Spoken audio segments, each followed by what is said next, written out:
Téléspectateurs et internautes, shalom, nous abordons dans ce numéro spécial de Coast to Coast Imbroglio ce thème très intéressant. Les pasteurs répondront désormais de leur pratique ici en Côte d'Ivoire. Il faut dire que nous sommes à la deuxième partie de cette thématique et comme d'accoutumé, nous sommes avec le prophète Don Céleste Nabi, le Kohen Gadol Adol la Poudrière, porte-parole de la Ligue chrétienne des réformateurs, la LCR 2000, également leader de Disseva, l'église de l'évangile authentique. Homme de Dieu, shalom. Shalom à vous, ma chère sœur. Alors, vous l'avez expliqué, il y a des pratiques, des doctrines et des actes dans l'Église qui sont bizarres, j'ai envie de le dire comme ça, et qui méritent d'être soumis à la lumière donc des Saintes Écritures bibliques. Et pour vous, ceux qui font ces pratiques-là devraient pouvoir rendre compte aux chrétiens. C'est bien cela? Ils devraient pouvoir rendre compte. Ils devraient pouvoir rendre compte, d'accord. Alors, sur 20 questions, nous en avons déjà traité 7. Nous abordons à présent la 8e question. Tout à fait. Alors, vous dites, homme de Dieu, qu'il y a des pasteurs dont les pratiques sont frappées de soupçons d'irrégularité et qu'il y a besoin d'explications à ce propos. Mais au juste, à qui ces explications et en vertu de quoi? Merci, madame. Je le répète, ces pasteurs aux pratiques et doctrines s'apparentant à des feux étrangers, à des veaux d'or, ont à s'expliquer. Ça, aucun doute là-dessus. Et ils s'expliqueront. Des explications leur sont demandées. Je dis bien des explications. Parce que nous en avons besoin. Alors, on me demandera qui demande des explications à qui et en vertu de quoi. Mais c'est d'abord et avant tout Dieu qui demande des explications. Le Tout-Puissant à qui on doit des explications. Madame, vous n'allez tout de même pas me demander comment Dieu peut-il demander des explications? Comment peut-on savoir que c'est lui qui les demande? Je ne vais point essayer de vous convaincre que Dieu existe et qu'il parle tantôt d'une manière, tantôt d'une autre. C'est dit dans Job, le chapitre 33, le verset 14. Maintenant, après Dieu, c'est l'Église de Dieu qui, elle aussi, demande des explications à ses pasteurs. L'Église a besoin d'explications. Les chrétiens demandent des explications très claires. Le peuple de Dieu demande des explications convaincantes. Les pasteurs également demandent des explications sur la base des Écritures. Les leaders demandent des explications qui tiennent sur des fondements bibliques. Vos assemblées, leurs assemblées à eux, elles-mêmes ne se sentent point en sécurité. Elles demandent elles aussi des explications pour être rassurées.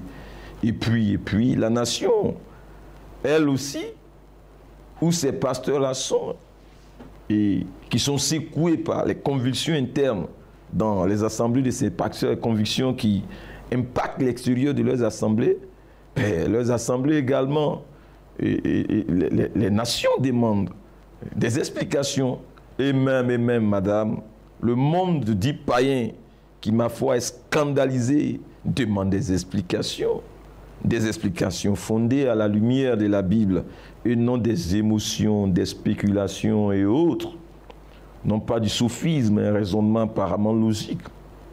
D'ailleurs, je pense que c'est parce que jusqu'ici, on n'a pas appelé les uns à répondre de leur doctrine, de leurs actes, de leurs pratiques, de leurs paroles, de leurs comportements, de leurs attitudes, de leurs rites et rituels, que les choses ont continué telles.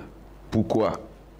Mais parce que là où il y a explication via contrôle, il y a beaucoup de prudence, il y a même de la discipline, il y a beaucoup de retenue et beaucoup de mesures.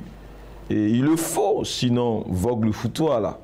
Pasteur, vous devez être comptable de vos doctrines, comptable de vos pratiques, comptable de vos actes et autres. Il le faut, sinon vous serez des tyrans. C'est clair, madame. Vous serez des tyrans. Je suis à vous. D'accord. Homme de Dieu, la question 10 à présent. Pourquoi vous revendiquez des explications quand on sait que des fois, il est mieux de laisser les choses en état pour éviter justement de susciter ou réveiller des problèmes plus complexes à gérer? Madame, vous avez... vous savez, agir ainsi comme vous me le recommandez n'est point une attitude responsable. C'est même se préparer à la catastrophe et au pire. Nous ne sommes pas venus semer plus de peur, plus de confusion et de psychose dans le corps de Christ et dans les esprits. Plus que cela l'était. Pas du tout, mais bien au contraire. Nous sommes venus dissiper les doutes, lever les équivoques, clarifier les choses. Ça fait 8 ans passés maintenant que nous faisons ce travail. Plus de 180 pays dans le monde nous suivent. Mais c'est impressionnant les témoignages. Et puis, madame, dites-le-moi s'il vous plaît.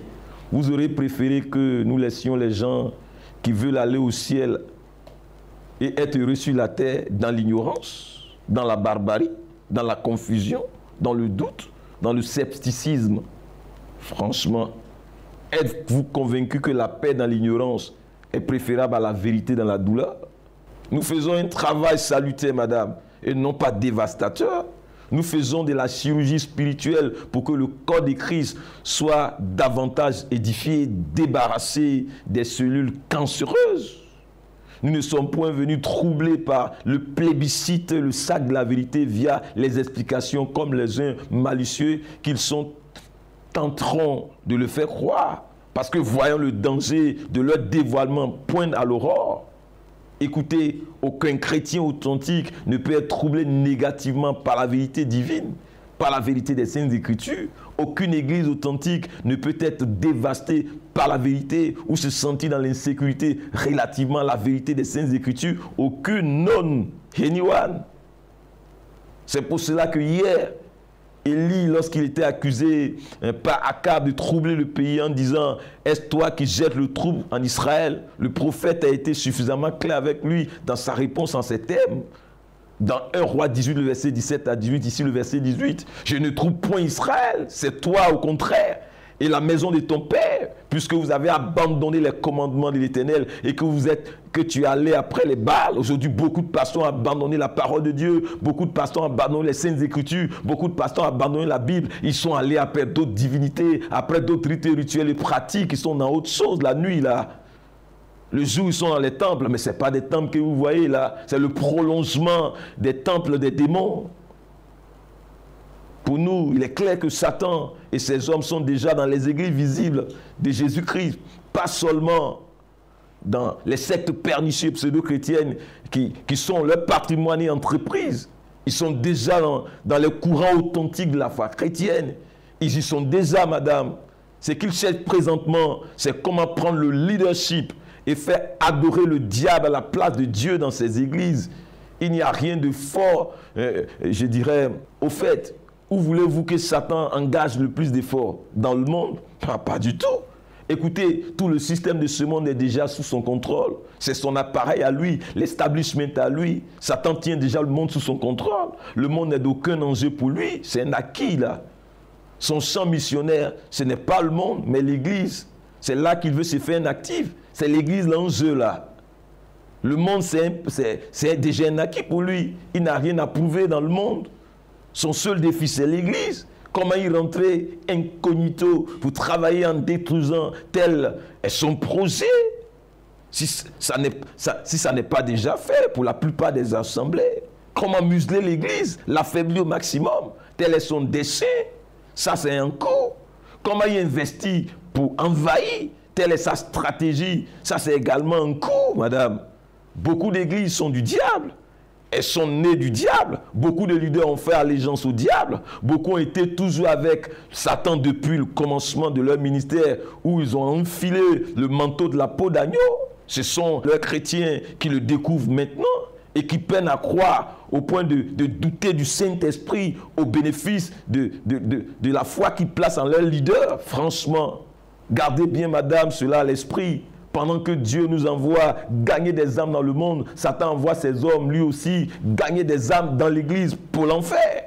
Il faut débaucher, détourner le maximum d'âmes de l'église. Il faut ventiler toutes les formes d'apostasie les plus subtiles possibles dans l'église. Je vais être très clair avec le corps de Christ.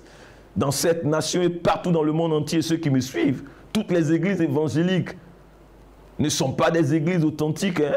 Et oui, les églises où l'on parle de nouvelles naissances ne sont pas épargnées en matière de perdition des âmes. Et oui, les sectes sont bien au milieu de nous, bien enracinés et cotés d'ailleurs. Que Satan s'invite dans les églises évangéliques, ça n'est point surprenant, mais c'est le fait qu'il puisse s'y installer et demeurer confortablement et qu'il en prenne les rênes et le contrôle. C'est là ce qui pose problème et qui doit constituer notre défi à nous tous, madame. Je suis à vous. Alors finalement, avec tout ce que vous êtes en train de nous dire, est-ce qu'il n'y a pas lieu d'avoir peur? Est-ce que vous n'allez pas créer la psychose dans le corps de Christ? Pas du tout, madame, pas du tout, du tout. Il ne faut pas continuer à fabriquer des séraux ignorants spirituels ou spirituellement parlant dans nos assemblées. Il faut que les gens sachent réellement dans quoi ils sont. Il faut sortir les gens des illusions. Il faut que les gens sachent s'ils sont sauvés ou pas. Ce dans quoi on les a mis. Il ne faut pas berner les gens. L'ignorance spirituelle n'a jamais profité aux croyants. Mon peu périphraux de connaissances avait prophétisé âgé. Le diable et ses hommes sont bel et bien dans nos églises en tant que pasteur, en tant que leader, diacre, ancien, chante, intercesseur, j'en passe. C'est quand on ne lit pas la Bible qu'on est scandalisé. Pour preuve, allons tous ensemble lire ce texte biblique de Job, Job 1, verset 6 à 12. Il est écrit que Satan est venu au cours de l'Assemblée générale du Seigneur en compagnie des anges. Un autre texte illustratif de la vision de Satan et de ses hommes de prendre le contrôle et le leadership de l'Église, c'est dans 2 Thessaloniciens 2, versets 3 à 4. Que personne, madame, ne vous séduise d'aucune manière, car il faut que l'apostasie soit arrivée auparavant et qu'on ait vu paraître l'homme du péché, le fils de la perdition, celui qui perd donc les âmes, l'adversaire des chrétiens, bien sûr, qui s'élève au-dessus de tout ce qu'on appelle Dieu ou de ce qu'on adore, c'est-à-dire la religion mondiale, jusqu'à dans le temple de Dieu, c'est-à-dire dans les églises, se proclamant lui-même Dieu. Il y en a plein présentement, madame. Le texte dit très clairement que personne ne vous séduise, que personne ne vous trompe donc. C'est-à-dire que ce n'est pas séduction que le diable s'empare des âmes dans la foi. La séduction, madame, elle est plus dangereuse et efficace que la guerre frontale. L'adversaire, le texte parle de ça, celui qui lutte quelque chose avec nous. L'âme des gens, bien sûr, c'est ce que Satan lutte. Le volant de la direction de notre salut. Les faux ministres, les faux appels, les faux prophètes. Leur nom grimpe ici en Côte d'Ivoire et partout dans les nations. Dans le temple de Dieu, voici clairement sa cible. Le temple de Dieu, les églises, le lieu par excellence du savoir qui sauve. Se proclamant lui-même Dieu. Satan n'a jamais abandonné son projet de putsch manqué au ciel. Il veut prendre sa revanche sur terre, madame. Voici clairement mentionné la question de l'autoproclamation de Satan et de ses hommes, de vrais imposteurs embusqués, encagoulés dans nos églises. Ils vont occuper le leadership de l'église, ils vont occuper la tête de l'église pour ventiler des doctrines des démons, pour que les gens croient et soient convaincus qu'ils sont sauvés. Quoique non! C'est d'ailleurs pour cela que Satan veut récupérer le leadership de l'église. C'est pour cela qu'il vient au temple et veut s'asseoir, s'établir dans le temple. C'est pour pouvoir changer la loi de Dieu, madame. C'est pour cela qu'il a déployé la laïcité idéologique. Je ne parle pas de la laïcité de nos nations, je parle de la laïcité idéologique. Une façon d'écarter l'église et la conscience divine des valeurs de l'humanité. Je parle bien de laïcité idéologique, sinon la laïcité en tant que séparation des pouvoirs ou même le savoir-vivre, la coexistence des religions, c'est noble. Dans tous les cas, pour nous, il est clair que ces présentes pratiques et doctrines qui ont cours dans certaines églises plaident dans le sens de ce que ces églises-là sont des sectes pernicieuses pseudo-chrétiennes. Ça, pour nous, c'est clair. Et pourquoi le disons-nous? Je suis à vous. Oui, justement, pourquoi vous dites que les pasteurs promoteurs des pratiques qui s'apparentent à celles des milieux occultes sont-ils en train de bâtir des sectes pernicieuses? Comment fonctionne justement une secte pernicieuse? Comment s'emploie-t-elle pour que quand même nos chers téléspectateurs internautes puissent avoir une idée claire? Merci, madame. Madame, nous le disons parce qu'une secte pernicieuse s'authentifie par rapport à une église authentique de Jésus-Christ par des différences au niveau théologique, au niveau de l'approche psychologique et des pratiques.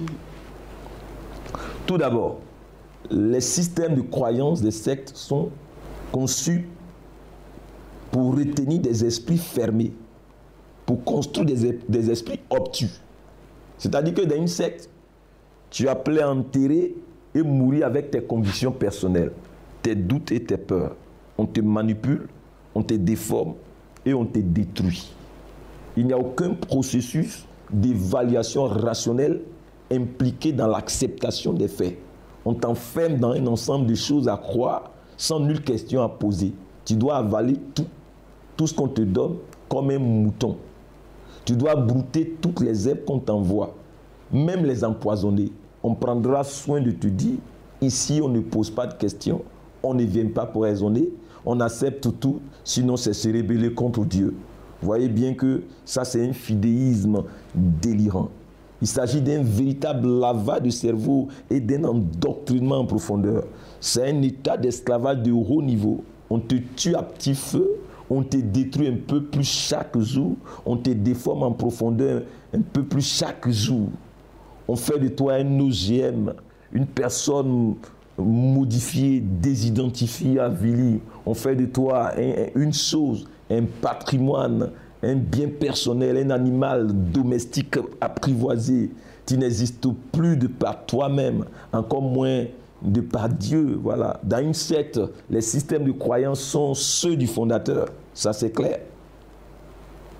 Et il est formellement interdit de les remettre en question, même en se référant à la Bible. Sinon tu es damné d'hérétique ou de rebelle. Dans une secte, on vit et on existe en vase clos là. On entretient certains mystères sur certaines choses et pratiques. Il y a des pratiques secrètes. On n'est pas transparent dans certaines choses. On est évasif sur certaines questions qui peuvent mettre à nu ou mal à l'aise. Deuxièmement, dans le système de croyance des sectes, le message est identifié au messager, qui est lui-même identifié à Dieu au regard de la crainte et du culte de personnalité et de soumission qu'on lui voue ou qu'on convie les fidèles ou adeptes à lui vouer. Sa personne éclipse littéralement celle de Dieu. Troisièmement, l'adepte d'une secte se sent comme ayant été libéré des chaînes de l'exploitation religieuse, quoique tout le contraire. On lui procure un haut niveau de sécurité mensongère, on le plonge dans une illusion de sécurité et d'assurance anesthésiant sa conscience et comateuse, on le radicalise pour la cause sans qu'il ne le sache véritablement. Quatrièmement, dans le système de croyance des sectes, les dévanciers, les tenants de l'appareil ont toujours et d'emblée raison. Voilà. Vous savez, vous avez toujours tort et vous aurez toujours tort. Dans une secte, le système est tel qu'il est interdit, mais sans qu'on vous le dise très clairement, d'entamer une quelconque discussion rationnelle pouvant remettre quoi que ce soit en question ou exiger des explications convaincantes. Sinon, vous êtes targué d'être habité par le diable. Ça, c'est une secte. Cinquièmement, les sectes offrent de nouveaux enseignements, je dirais, indiqués comme le seul véritable enseignement. Bon nombre de ces enseignements sont axés sur la négation des peines éternelles. On vous dira que l'enfer n'existe pas, le diable c'est des histoires, le paradis, tout ça c'est des conneries, c'est ce qu'on vous dira. Sixièmement, les leaders des sectes exercent une forte personnalité, sont dominateurs. Ils intimident, menacent et manipulent, des fois même maudissent ceux pour écraser la raison des gens, pour écraser leur identité, pour les dépersonnaliser, les soumettre. La liberté qu'offre une secte est une liberté reposant sur le fondement de la peur, de la paranoïa, de la psychose. Septièmement, les sectes gardent. Il y a un autre paramètre. Il y a aussi que dans une secte, on autorise des fois le libertinage. Voilà, on est unis par le libertinage parce que nous sommes tous dans les mêmes péchés. Donc il n'y aura personne pour donner des cas de conscience à un autre. Maintenant, septièmement, les sectes gardent le contrôle absolu sur leurs adeptes par le biais de la dépendance. On crée une certaine dépendance par le biais de l'isolement, du lavage du cerveau. On les sépare de leur famille, de la substitution de la secte à la place de la mère ou du père, du frère, de la soeur, du pasteur, du professeur, du guérisseur, de l'époux, de l'épouse, de la famille. Tout le monde, tous les membres de votre famille seront présentés par la secte comme étant des sorciers. Ils vont user également d'endettement, de manipulation psychologique, de culpabilité et souvent de menaces pour vous garder dans leur prison.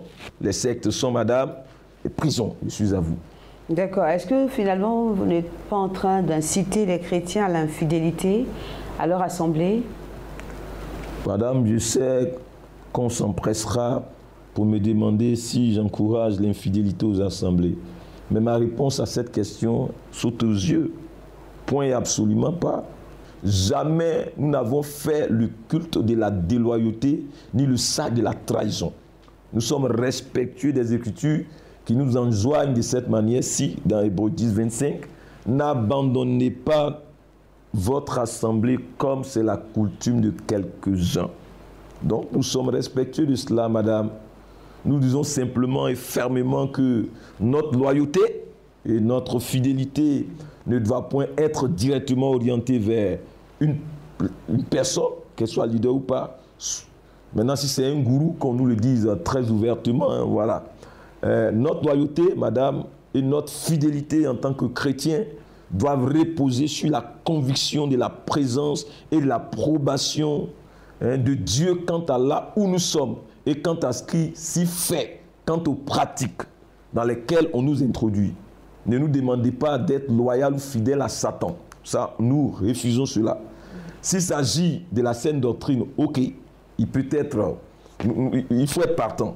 S'il s'agit de la bonne révélation de Jésus-Christ, ok, il faut être partant. S'il s'agit d'une église authentique, ok, il faut être partant. Mais autrement, amis sportifs, je dirais bonsoir. Autrement, frères et sœurs en Christ, sauvez-vous de là. Ça, je le dis officiellement.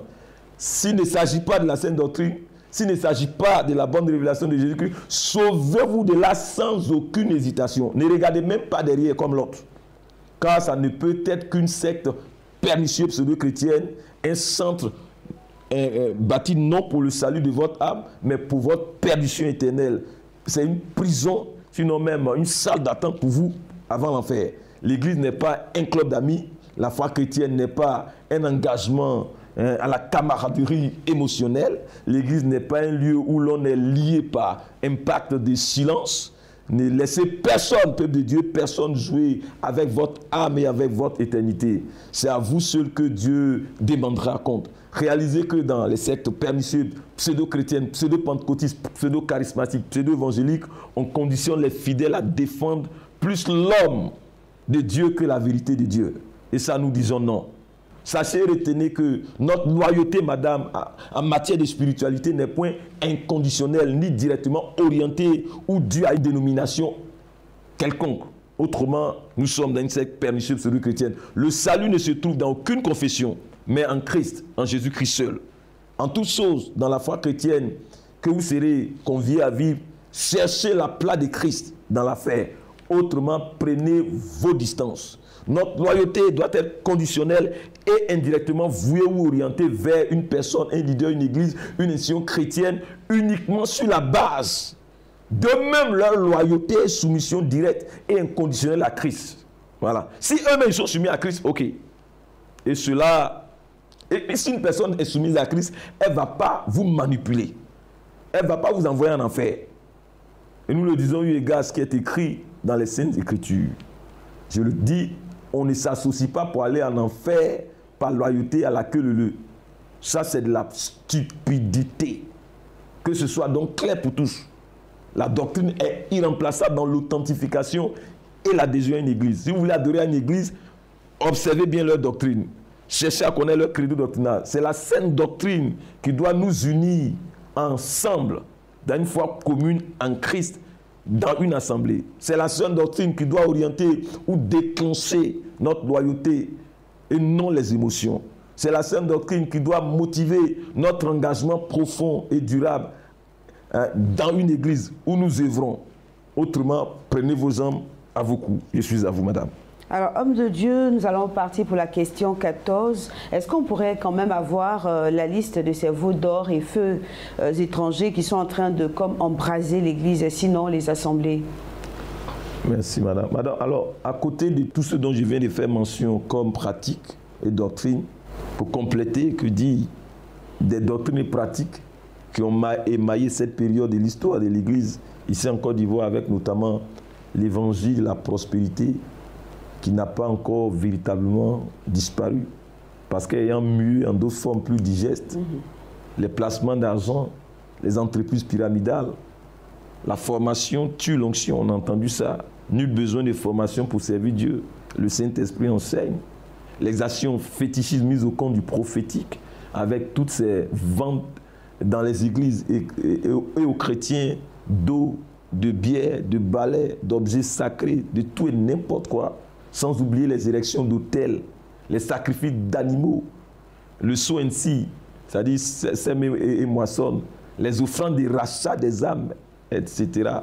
Alors le résultat, il est là sous nos yeux. C'est le chaos, la confusion, la honte, la désacralisation, le ridicule, etc. Voyez par vous-même toutes ces choses-là qui n'ont, d'un point de vue, qui n'ont aucun appui biblique substantiel. Je suis à vous. Alors, est-ce qu'il ne s'agit pas pour vous, homme de Dieu, d'une manière indirecte de vous attaquer aux confessions et aux organisations qui pratiquent de telles choses? Madame, ça n'a jamais été ma vision ni mon combat. Dieu lui-même a été clair avec Israël à ce propos, à la sortie d'Égypte. Je vous lis Deutéronome 18, à partir du verset 13. Tu seras entièrement à l'Éternel ton Dieu, verset 14. Car ces nations que tu chasses écoutent les astrologues et les devins. C'est clair. Mais à toi, l'Éternel, ton Dieu, ne le permet pas. Au verset 15, l'Éternel, ton Dieu, te suscitera du milieu de toi, dans tes frères prophètes comme moi, vous l'écouterez. Ça, c'est clair. Voilà. Dieu dit, les nations, elles peuvent le faire. Si elles le veulent, elles vont en payer les frais. Mais toi, Israël, non. Je suis prophète de Christ pour l'Église et non pour le monde de l'obscurité et des autres croyances. Ce que nous continuons, que nous censurons, que nous continuons de censurer, c'est le comportement, madame, fourbe, malicieux, funeste, fumiste, de double jeu, de langue faussue, de roublardise, de manipulation, d'intrusion, de duplicité, d'hypocrisie, de fornication, d'adultère. Ces comportements abjects, de paria, d'abjuration, de parjure, d'apostasie, de syncrétisme, de confusion, de tous ces hommes te disant pasteurs, mais qui s'adonnent à faire la promotion et à intégrer en notre sein, en tant que famille évangélique, des rites rituels, pratiques et autres, qui n'ont aucun support ni fondement biblique, mais très connus des milieux occultes, des autres mondes anti-Dieu. C'est cela que nous damnons et récusons. Sinon, les autres sont libres d'être des sorciers, des démons, des gourous, des féticheurs, des commiants, des pratiquants des sciences occultes et des adivinateurs et autres. Simplement qu'ils assument plutôt que de se faire passer pour être des nôtres. Là, nous ne sommes pas d'accord. Pour nous, les manifeste que ces hommes venus avec de nouvelles pratiques d'autres mondes dans le milieu des églises ne viennent point de Christ, même s'ils se disent évangéliques ou des nôtres, qu'ils soient pasteurs ou leaders. La Bible nous a bien avertis à ce propos. Ils sont sortis du milieu de nous, mais ils n'étaient pas des nôtres. Car s'ils étaient des nôtres, ils seraient demeurés avec nous. C'est clair dans 1 Jean 2, le verset 19. Finalement, quelle est au juste votre position concernant tous ces promoteurs de doctrines et pratiques à couleur, on va dire, de feu étranger et de veau d'or? Mais notre position, elle est claire. Notre position relativement à ces pratiques sans fondement biblique substantiel qui ont investi les milieux évangéliques, franchement, notre position, elle est claire. Madame, nous disons simplement que ces hommes et femmes ont trahi la lutte pour les uns ou qu'ils ont réussi leur coup pour les autres en parvenant à s'infiltrer au milieu de nous, mais pas pour plus longtemps maintenant. Ces pasteurs aux pratiques et rites bizarres, copier-coller des rituels des autres mondes, ne sont point des nôtres. Ils n'ont jamais été des nôtres. Ils fricotent avec les démons, ils bossent pour le diable, ils sont en mission. Ces pasteurs ont été cooptés pour dresser le tapis rouge à l'avènement non de Christ, mais de l'antéchrist et de la religion mondiale. C'est ce que nous pensons qu'ils sont. Et s'ils disent le contraire, ben le décor est planté pour qu'ils viennent s'expliquer. Je suis à vous. Nous allons pour la question 18 sur 20. En même temps, hein, homme de Dieu, on nous dit que toutes ces pratiques qui nous paraissent aujourd'hui étranges parce que dans les pays anglophones, eh bien, dont les promoteurs s'inspirent, il faut dire qu'ils ont une longueur d'avance en matière de spiritualité biblique, qu'on serait au lait et qu'ils sont à la nourriture des hommes faits. Madame, nous ne sommes point d'accord avec toute cette intox qui est faite sur la foi chrétienne en milieu évangélique francophone. Nous sommes respectueux de la foi chrétienne telle qu'elle est vécue ailleurs dans les nations anglophones ou anglo-saxonnes. Mais qu'on n'essaie point de nous dire qu'ils sont les modèles par excellence de succès ou d'exemplarité dans le ministère. Parce que le mouvement évangélique y est né avant de nous parvenir, qu'on ne nous dise pas ça. Christ est venu trouver Jean le Baptiste dans le ministère. Et pourtant, Paul est venu trouver Pierre. Et pourtant, que donc ces hommes de Dieu arrêtent de mystifier les chrétiens de Côte d'Ivoire par le concept de l'avance des pays anglophones d'Afrique, qui nous arrêtent ce matraquat psychologique d'aliénation visant à bluffer et complexer les chrétiens de Côte d'Ivoire. Ça ne tient pas la route, madame. La Jo, ça n'est point l'anglais. Ça n'est point le Ghana, le Libéria, la Sierra Leone, l'Ouganda, l'Afrique du Sud, le Nigeria, les USA, l'Angleterre. Mais la chose, madame, c'est la Bible, rien que la Bible. Ne venez point nous demander de faire ci, de faire ça, parce que ça se fait au Ghana ou au Nigeria. Dieu n'habite pas le Nigeria. Nous ne sommes pas les Ghanéens et nous ne sommes pas au Nigeria. Les Ghanéens sont les Ghanéens et la Bible est la Bible. C'est clair. Je voudrais encore vous dire ceci. Il est certain que les USA ont apporté une bouffée d'oxygène exceptionnelle dans l'évangélisme mondial. Mais laissez-moi vous dire que quand Luther protestait au XVIe siècle en Europe dans les années 1500 et que Calvin le français montait des thèses en béton en Suisse, des thèses qui tiennent jusqu'à ce jour, avec la mise sur pied du consistoire, les USA tournaient autour de 50 ans d'existence à peine. Le Saint-Esprit n'est pas plus anglophone que francophone, madame. L'onction n'est pas liée à la langue, mais à la communion avec le Saint-Esprit et à la souveraineté de Dieu. Luther n'était pas anglais, madame, il était allemand. Calvin n'était pas américain, madame, il était français. Zwingli non plus. Dites-nous ce que la Bible dit et non parce que les traditions des hommes ont mis en place. Nous pourrions, madame, certes nous inspirer de ce qui se fait chez les autres, mais pas à l'aveuglette. Nous ne sommes pas des disciples ni des sujets des colonies anglaises en matière de spiritualité. Pour ceux qui s'obstinent à nous bluffer par la langue anglaise, qu'ils sachent non seulement que la Bible n'a pas été écrite en anglais, que Jésus-Christ n'a jamais marché dans aucun pays où on parle anglais, qu'aucun de ses disciples ne parlait anglais, ni n'était anglais. La vie chrétienne, madame, ne se vit pas sur la base chrétienne historique d'un peuple, mais sur la base établie de 3 autorités, savoir celle de Jésus-Christ et du Saint-Esprit, celle de la Bible, rendue comprise de la bonne des manières avec la saine interprétation, et enfin celle de l'Église, c'est-à-dire une assemblée authentique prêchant Christ, prêchant le salut en Christ, prêchant la repentance, prêchant la sanctification, prêchant le renoncement aux œuvres mortes, prêchant la vie éternelle. C'est sur cela que repose la foi chrétienne authentique. C'est pour ne pas que nous naviguions d'ailleurs à vue dans les eaux de la perdition éternelle que Dieu nous a donné une boussole commune, la Bible. Bien que Dieu puisse souverainement permettre à chaque peuple de s'organiser de façon, je dirais, de façon culturelle. Voilà. Donc le référentiel, le baromètre, la boussole, le pesant, la jauge, les talons primaires, diraient les scientifiques, le contrôle, la norme, c'est et ça demeure la Bible. Sur la Bible, interprétée, rendue, comprise dans sa juste, vraie et saine interprétation.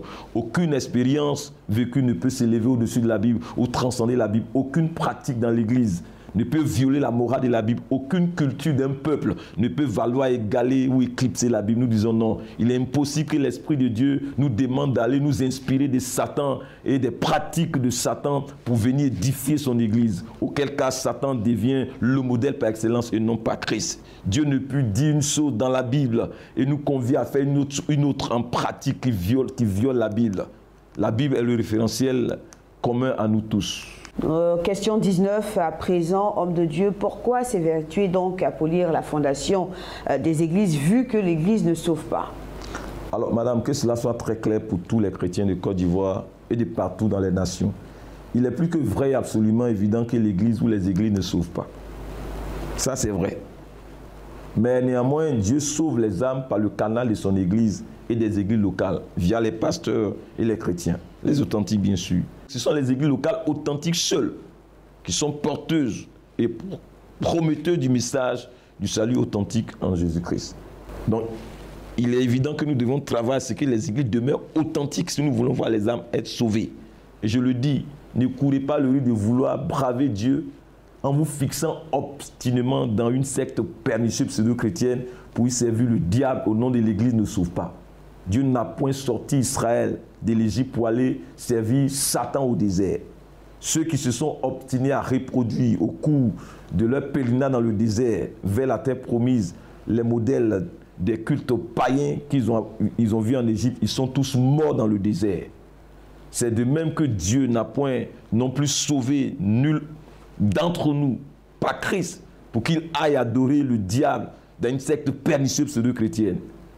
Si nous faisons ce choix conscient sous le couvert du voile voulu de l'ignorance, nous courons le même risque quant à notre éternité, comme celle des Israélites dans le désert. Vous savez avec moi qu'aucune secte pernicieuse n'a pour mission de sauver aucune âme et d'en faire une disciple de Jésus-Christ. Ça, c'est certain.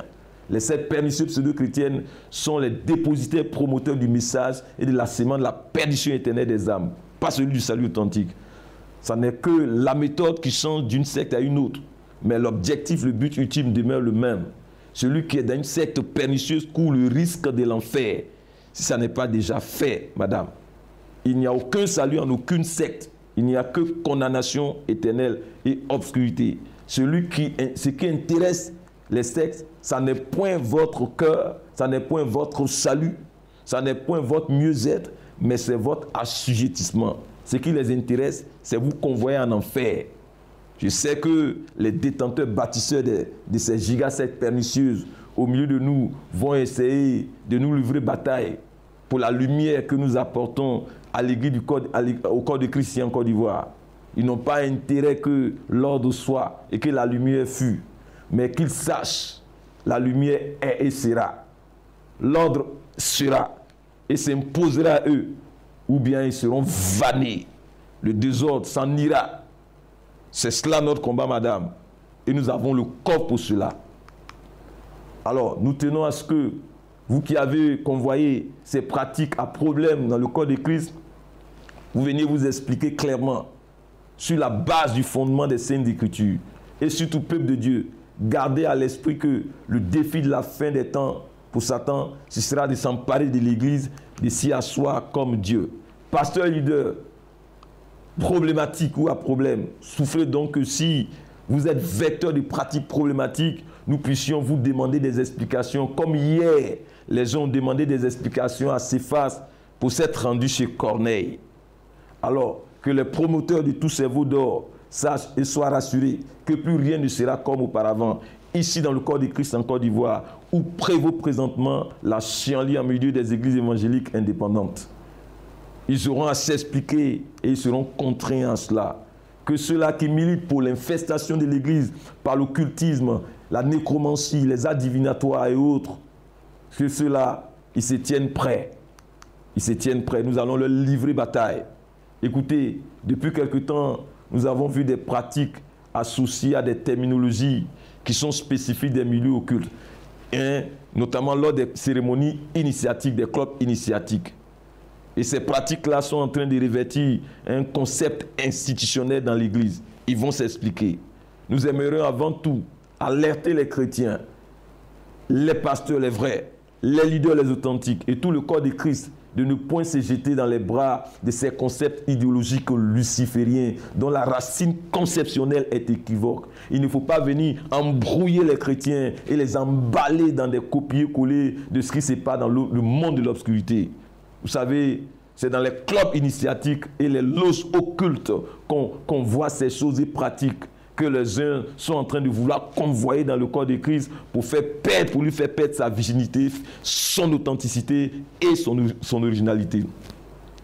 c'est dans les sectes, les sociétés occultes que ces pratiques ont cours, notamment lorsqu'il s'agit de donner la lumière, je ne sais pas trop quelle lumière, à l'impétrant qui doit passer du stade de profane, c'est-à-dire celui qui est hors des mystères cachés du temple, à celui d'initié, c'est-à-dire frère. Lorsqu'il s'agit de ou bien lorsqu'il s'agit de passer un autre niveau, un niveau supérieur, ça ne m'intéresse pas trop ces choses. Écoutez, l'Église n'est pas une société initiatique. Dans l'Église, madame, on ne parle pas d'initiation, mais de nouvelle naissance. Nous ne sommes pas frères en Christ par initiation, mais par adoption dans la famille de Dieu, par l'œuvre expiatoire, via la nouvelle naissance. Il n'y a pas d'impétrant dans le cas de l'Église, non plus d'initié, ni de séparation, je dis de séparation par caste et autres.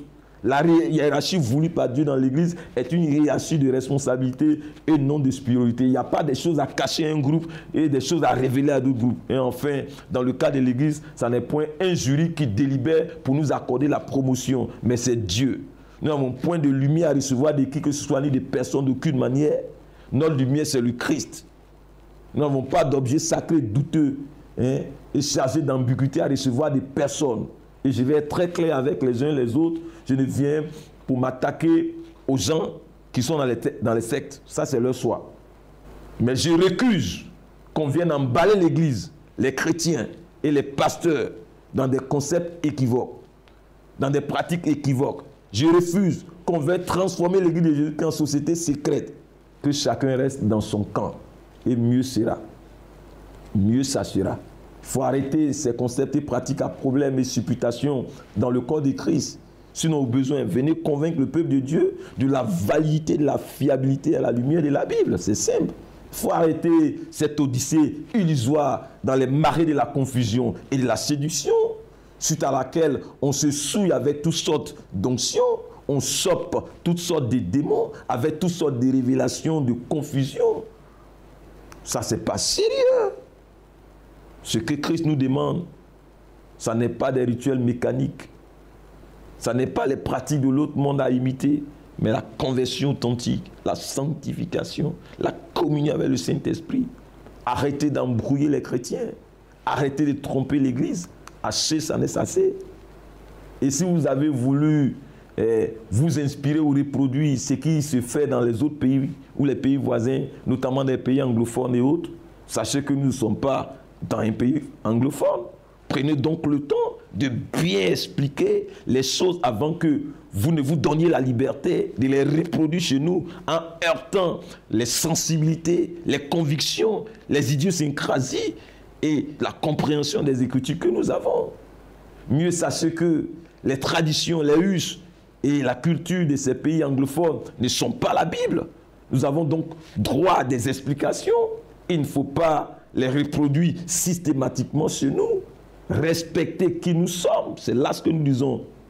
De même, nous invitons ceux qui, offusqués par de telles pratiques, par moments choquantes, qui décident de ne pas accepter, gober les choses, de le faire avec modération, afin de ne pas aller à tous les excès et ainsi mélanger tout le monde. Non, il ne faut pas aller aux excès.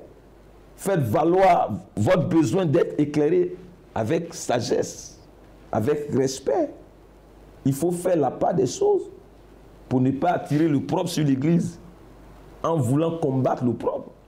Que chacun s'arme de sagesse et du principe du respect des autorités, comme nous le recommandent les Saintes Écritures en Romains 13. Pour ne pas voir nos initiatives faire germer le foutoir. Je suis à vous, madame. La dernière question à présent, qui sera justement votre mot final, homme de Dieu.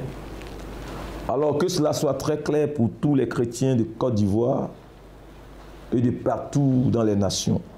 Nous ne sommes pas d'accord avec la façon dont les pasteurs aux pratiques équivoques interpellés par l'indignation et l'objection des chrétiens, de leurs chrétiens, de tout le peuple de Dieu ont réagi ces derniers temps. Nous ne sommes pas d'accord avec les réactions. En lieu et place des explications claires qu'on leur demande. Les uns et les autres ne cessent de demander des explications convaincantes relativement à leurs pratiques, donc qui s'expliquent. Certains estiment qu'on ne respecte pas leur intelligence, qu'on brime leur liberté libre arbitre. Donc on leur clarifie les choses. Ils clament que que les pasteurs sont allés un peu trop loin et qu'ils sont en train de s'aimer le doute, la confusion, le désordre et d'importer les feux étrangers et vaudors dans l'église. Donc ils clarifient les choses. Ils disent que vous avez sémé le doute, la confusion, les équivoques dans les esprits. Ils disent qu'ils sont obligés de vous associer au diable en tant que ses acolytes. Donc expliquez-vous. Ils disent que vous êtes en train de renverser les Écritures. Ils disent que vous êtes en train de les pousser à quitter vos assemblées. Beaucoup sont sur le départ pour sauver leur âme, disent-ils. Donc expliquez-vous. Dans tous les cas, que tous les promoteurs de ces enseignements lucifériens, de ces pratiques et autres, là, sachent qu'ils se heurtent. Ils se heurteront, madame, dorénavant, perpétuellement ici en Côte d'Ivoire, à des dômes de fer dans la véritable Église de Jésus-Christ. Leur tentative de passage en force doctrinale à travers certaines pratiques ne passera point. Leur putsch à l'autorité, à la véracité, à l'authenticité des Écritures avortera toujours et toujours. Parce que l'Église de Jésus-Christ a des hommes et des femmes capables et des leaders avant-gardistes, conservateurs et éclairés. Si vous êtes du diable, restez avec le diable. Avez vos enseignements et pratiques au lieu du diable. Vive la Bible, vive l'Église de Jésus-Christ. Nous tenons à rassurer le corps de Christ que nous allons nous prononcer, madame, sur cette affaire de bénédiction des unions homosexuelles dans l'Église. Mais avant même cela, voyez qu'il a été voté tout récemment par l'Église évangélique l'adoption du mariage homosexuel d'un pays du nord de l'Europe, précisément la Norvège. Nous en viendrons. Nous allons nous prononcer sur les profondeurs et implications des propos du pape. Mais déjà vous dis que la question de l'union conjugale dans le cadre religieux ou de l'Église, ça ne se décide point au Parlement des Nations ni à un synode d'Église suite à un vote même de la part des leaders spirituels. Ils sont incompétents pour plancher et revenir sur ce que Dieu a dit et écrit. C'est quelque chose qui est écrit dans les Écritures et qui doit être respecté. La Bible demeure la loi fondamentale à suivre pour nous les chrétiens, vu que le mariage est avant tout une institution de Dieu. Les hommes de Dieu ne sont pas appelés à aller voter pour donner sens à la parole de Dieu, pour faire vivre la parole de Dieu comme les uns le veulent. Dieu a été déjà suffisamment clair dans ce qu'il a dit. Les hommes de Dieu doivent s'aligner derrière la parole de Dieu et dire ce que le droit divin ultime des Saintes Écritures dit, sans aucun biais. D'ici là, madame, vive la Bible, vive l'Église de Jésus-Christ, vive la Côte d'Ivoire et shalom à tous et à tout le corps de Christ. Je suis à vous. Merci, homme de Dieu. Je vous en prie. Nous sommes donc au terme de ce temps d'antenne et vous avez déjà fait une ouverture, on espère très bientôt donc que vous reviendrez à ces sujets-là. Ne vous en faites pas. Voilà, mes téléspectateurs internautes, merci donc de nous avoir suivis. Les pasteurs répondront désormais de leur pratique ici en Côte d'Ivoire. Je crois que c'est sans équivoque que la position de l'homme de Dieu, c'est assez clair. Donc je vais reprendre tout simplement vive la Bible et vive l'Église de Jésus-Christ. Portez-vous bien chez vous. Shalom. Shalom.